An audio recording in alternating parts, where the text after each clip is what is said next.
کالا بدصورت بچہ کس گھر میں پیدا ہوتا ہے اور معذور یا کمزور بچہ کس گھر میں؟ ناظرین، حضرت علی کرم اللہ وجہہ الکریم کے دو ایسے عجیب اور عقل کو دھنگ کرنے والے واقعات ہیں جن سے یہ ثابت ہوتا ہے کہ کالا بدصورت بچہ کس گھر میں پیدا ہوتا ہے اور معذور یا کمزور بچہ کس گھر میں پیدا ہوتا ہے۔ ایک دفعہ ایک شخص اپنی بیوی اور بچے کے ہمراہ حضرت عمر بن خطاب رضی اللہ تعالی عنہ کی بارگاہ میں حاضر ہوا۔ وہ شخص امیر المؤمنین حضرت عمر بن خطاب رضی اللہ تعالی عنہ سے کہنے لگا: اے وقت کے خلیفہ، میرا اور میری بیوی کا رنگ سرخ ہے۔ میری بیوی نے یہ بچہ پیدا کیا ہے، اس کا رنگ کالا کیوں ہے؟ مجھے تو ایسا لگتا ہے کہ یہ بچہ میرا نہیں ہے۔ میری بیوی نے کسی کے ساتھ بدکاری کی ہے، جس کی وجہ سے اس بچے کا رنگ ہم دونوں کے ساتھ نہیں ملتا۔ وہ شخص بار بار اپنی بیوی پر الزام تراشی کر رہا تھا۔ بیوی نے روتے ہوئے حضرت عمر بن خطاب رضی اللہ تعالی عنہ سے کہا: اے امیر المؤمنین، میں سچ بول رہی ہوں، میں نے کبھی بھی امانت میں خیانت نہیں کی۔ یہ میرا خاوند ہے، یہ بچہ اسی کا ہے۔ میں نے ہر وقت اپنے شوہر کے ساتھ وفاداری کی ہے۔ میں نے ہمیشہ اپنے خاوند کی موجودگی اور غیر موجودگی میں اپنی عزت کا خیال رکھا ہے۔ میرا شوہر مجھ پر یقین نہیں کر رہا ہے۔ شوہر نے کہا: اے امیر المؤمنین، میری بیوی جھوٹ بول رہی ہے، یہ بچہ میرا نہیں ہے، یہ بچہ کسی اور کا ہے۔ اگر یہ بچہ میرا ہوتا تو اس کا رنگ ہم دونوں جیسا ہوتا۔ اس بچے کو دیکھ کر صاف صاف ظاہر ہوتا ہے یہ بچہ میرا نہیں ہے۔ میری بیوی جھوٹ بول رہی ہے۔ بیوی مسلسل زار و قطار رو رہی تھی۔ خاوند اپنی بیوی کی ایک بات سننے کو بھی تیار نہیں تھا۔ یہ معاملہ بہت ہی سنجیدہ تھا۔ حضرت عمر بن خطاب رضی اللہ تعالیٰ عنہ سوچ میں پڑ گئے کہ اس معاملے کو کس طرح سے حل کیا جائے۔ حضرت عمر نے سوچا کہ کیوں نہ اس معاملے میں داماد رسول حضرت علی کرم اللہ وجہہ الکریم سے مدد لی جائے۔ چنانچہ حضرت عمر رضی اللہ تعالیٰ عنہ خاوند، بیوی اور بچے کو ساتھ لے کر حضرت علی کرم اللہ وجہہ الکریم کے پاس تشریف لے گئے۔ انہوں نے حضرت علی کو سلام پیش کیا۔ حضرت علی نے سلام کا جواب دیا۔ حضرت علی کرم اللہ وجہہ الکریم نے دریافت کیا: اے عمر بن خطاب رضی اللہ تعالیٰ عنہ، کیسے آنا ہوا؟ حضرت عمر بن خطاب رضی اللہ تعالیٰ عنہ نے فرمایا: اے علی رضی اللہ تعالیٰ عنہ، ہم یہ مسئلہ پوچھنے کے لیے آپ کے پاس تشریف لائے ہیں۔ حضرت علی نے خاوند سے کہا: اے بندے، میں جو کچھ بھی پوچھوں گا تم نے اس کا جواب سچ سچ بتانا ہے۔ اس شخص نے کہا: ٹھیک ہے، پوچھئے کیا پوچھنا چاہتے ہیں، میں آپ کو سچ سچ بات ہی بتاؤں گا۔ حضرت علی رضی اللہ تعالیٰ عنہ نے پوچھا: اے اللہ کے بندے، جب تیری بیوی حالت حیض میں تھی، کیا تو نے اپنی بیوی کے ساتھ ہم بستری کی تھی؟ یہ سوال سن کر آدمی نے کچھ لمحے کے لیے خاموشی اختیار کی، پھر کہنے لگا: ہاں، یہ بات سچ ہے کہ میری بیوی حالت حیض میں تھی تو میں نے اپنی بیوی کے ساتھ ہم بستری کی تھی۔ حضرت علی کرم اللہ وجہہ الکریم فرمانے لگے: اے بندے، یہ بچہ تمہارا ہی ہے، بلا وجہ اپنی بیوی پر الزام تراشی نہ کرو۔ جب تو نے بیوی کے ساتھ حیض کے دنوں میں ہم بستری کی تھی تو تیرا نطفہ تیری بیوی کے سیاہ خون کے ساتھ مل گیا، جس کی وجہ سے بچے کا رنگ سیاہ ہو گیا ہے۔ اگر تم بیوی کے ساتھ حالت حیض کے دنوں میں ہم بستری کرو گے تو بچہ کالا اور بدصورت ہی پیدا ہوگا۔ اے شخص، آج کے بعد یہ بات اپنے ذہن میں بٹھا لو کہ حدیث اور قرآن میں حیض کی حالت میں ہم بستری کرنا حرام اور سخت گناہ قرار دیا گیا ہے۔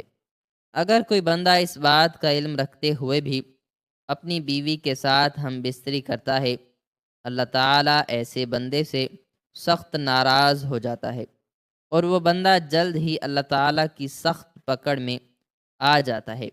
ناظرین، اب ہم آپ کو بتاتے ہیں کہ معذور اور کمزور بچے کن گھروں میں جنم لیتے ہیں۔ مدینہ منورہ میں ایک خوبصورت اور جوان لڑکی کی شادی ایک بوڑھے آدمی سے ہو گئی۔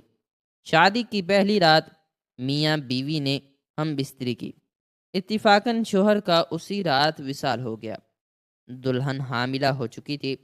جب بیوی نے بچے کو جنم دیا تو لوگوں نے اس لڑکی پر طرح طرح کی الزام تراشی کرنا شروع کر دی کہ اس کا میاں تو پہلی رات ہی انتقال کر گیا تھا۔ اس لڑکی نے جس بچے کو جنم دیا ہے وہ بچہ حرام کا بچہ ہے، اس کے خاوند کا نہیں ہے، کیونکہ وہ تو پہلی رات ہی مر گیا تھا۔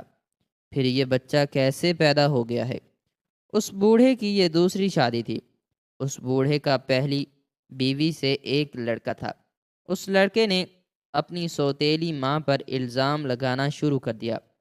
وہ کہنے لگا کہ اس عورت نے کسی کے ساتھ زنا کیا ہے، یہ بچہ میرے باپ کا نہیں ہے، یہ بچہ حرام کی اولاد ہے۔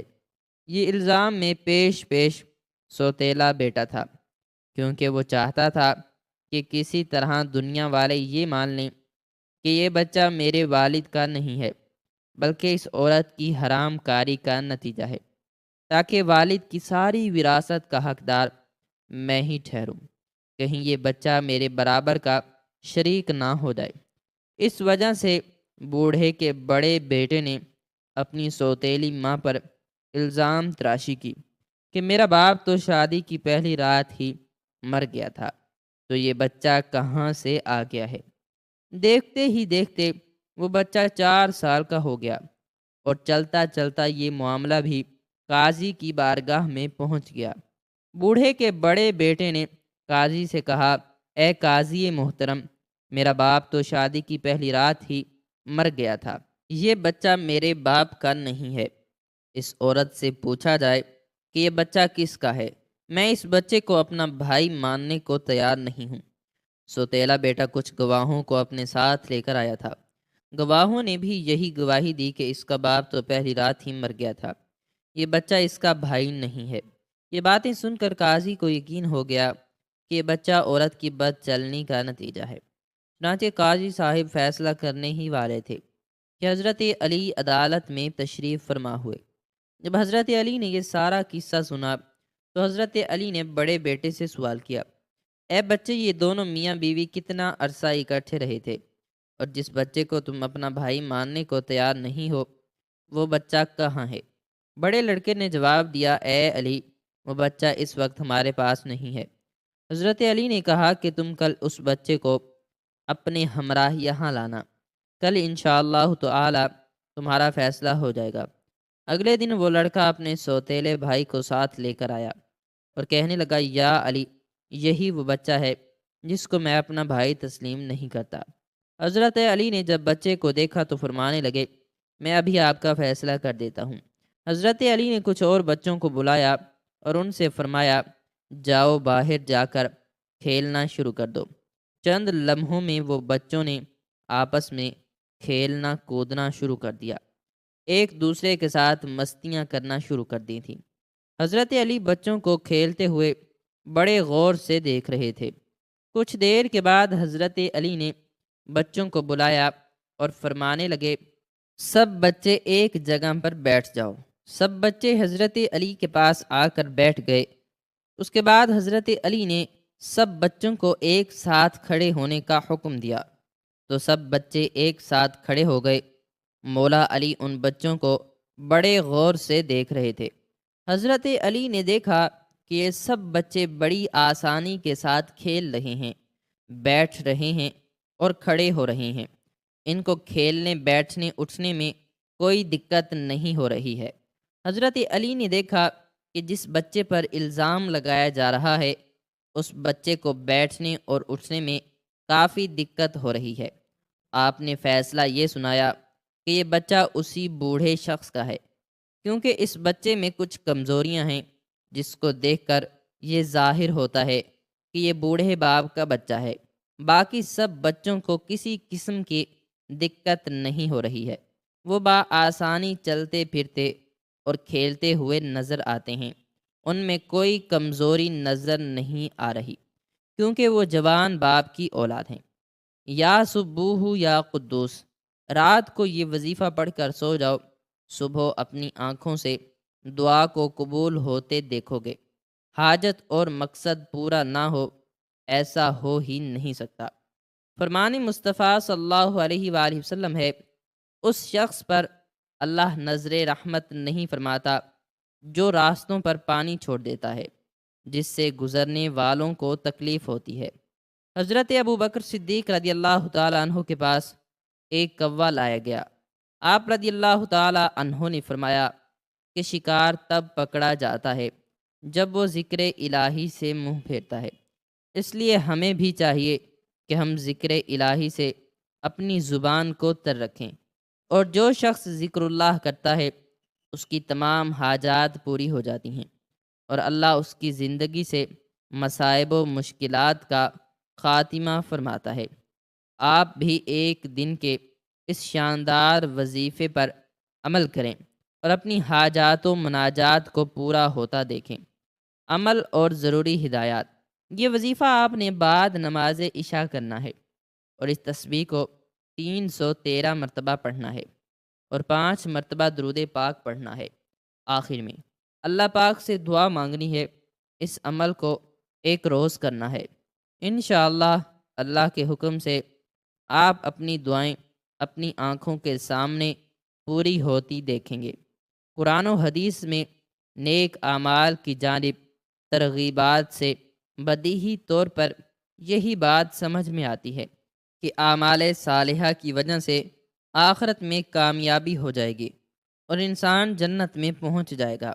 قرآن کریم کی متعدد آیات سے یہی بات مترشح ہوتی ہے، بلکہ ایک آیت میں تو صاف طور پر بیان کر دیا گیا کہ جنت کے وارث تم اپنے اعمال ہی کی وجہ سے بنائے جاؤ گے۔ چنانچہ ارشاد فرمایا، اور یہ ہے وہ جنت جس کے تم وارث اپنے ان اعمال کی وجہ سے بنا دیے گئے جو تم دنیا میں کرتے رہے۔ لیکن ایک حدیث سے معلوم ہوتا ہے کہ جنت اعمال کی وجہ سے نہیں بلکہ اللہ تعالیٰ کے فضل و کرم سے ملے گی۔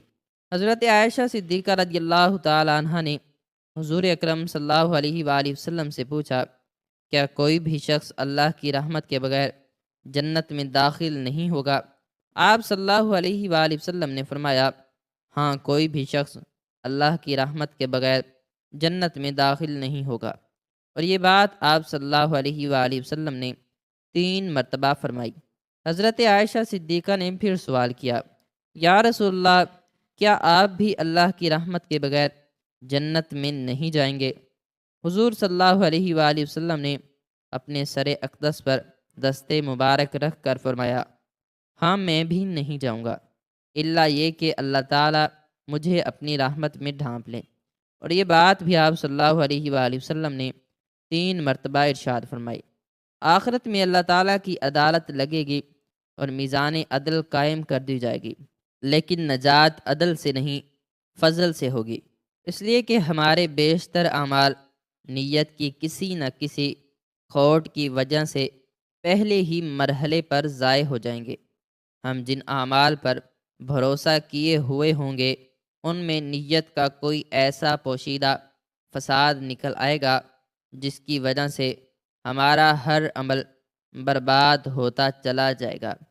اللہ تبارک و تعالی سے دعا ہے، اللہ تعالی ہمیں آخرت کی فکر کرنے اور آخرت کی تیاری کرنے کی توفیق عطا فرمائے، آمین ثم آمین۔ ناظرین، کمنٹ باکس میں اللہ تعالیٰ کے 99 ناموں میں سے کوئی ایک نام ضرور ٹائپ کریں، شکریہ۔ اللہ تعالیٰ ہم سب کا حامی و ناصر ہو۔ ویڈیو اچھی لگی ہو تو لائک اور چینل کو ضرور سبسکرائب کر دیں۔ ملتے ہیں نیکسٹ ویڈیو میں، تب تک کے لیے اپنا بہت سارا خیال رکھیں اور ہمیں اپنی نیک دعاؤں میں یاد رکھیں۔ السلام علیکم ورحمۃ اللہ وبرکاتہ۔